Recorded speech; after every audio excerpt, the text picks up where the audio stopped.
விசிட்டிங்கார சிரித்தாலே அவன் தலைவனாகி விடுகிறான். லெட்டர் பேர் அடித்தாலே அவன் தலைவனாகி விடுகிறான். ஆனால் விடுதலை சிறுத்தைகள் கட்சியிலே ஒருவன் தலைவனாவதற்கு 17 ஆண்டுகள் சேவைப்பட்டிருக்கிறார். அமைப்பாளராயிருந்து பொதுச் செயலாளராயிருந்து இன்றைக்கு ஒடுக்கப்பட்ட உழைப்பாளர்களின் நம்பிக்கையை பெற்ற பிறகு என் உயிரின் உயிரான விடுதலை சிறுத்தை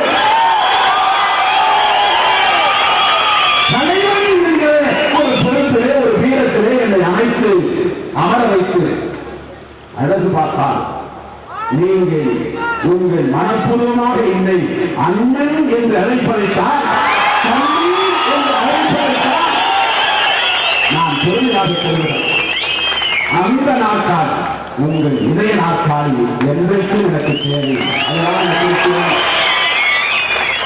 நிர்வாகத்தை கலைத்துவிட்டு சில விதிமுறைகளை நியமித்து அந்த அடிப்படையில் பணம் கட்டுங்கள், விண்ணப்பம் செய்யுங்கள்.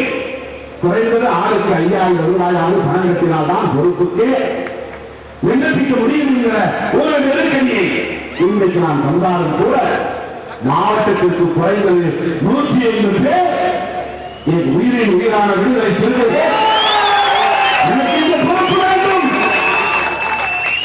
அம்மாவிடம் சண்டை போட்டு, அப்பாவிடம் சண்டை போட்டு, அண்ணனிடம் சண்டை போட்டு, கடன் வாங்கி உடன் வாங்கி ஏதேனும் ஒரு வகையில இன்றைக்கு கட்சிக்கு நிதி வேண்டும் என்ற அடிப்படையில விண்ணப்ப கட்டணம் செலுத்தி கவர்மெண்ட் ஆய்வு சந்தா செலுத்தி விண்ணப்பம் செய்திருக்கிறேன். இந்த நாளை நான் மாநில நிர்வாகிகள் மாவட்ட பொறுப்பாளர்கள் பட்டியல் அறிவிப்பதாக சொல்லியிருந்தேன். திடீரென்று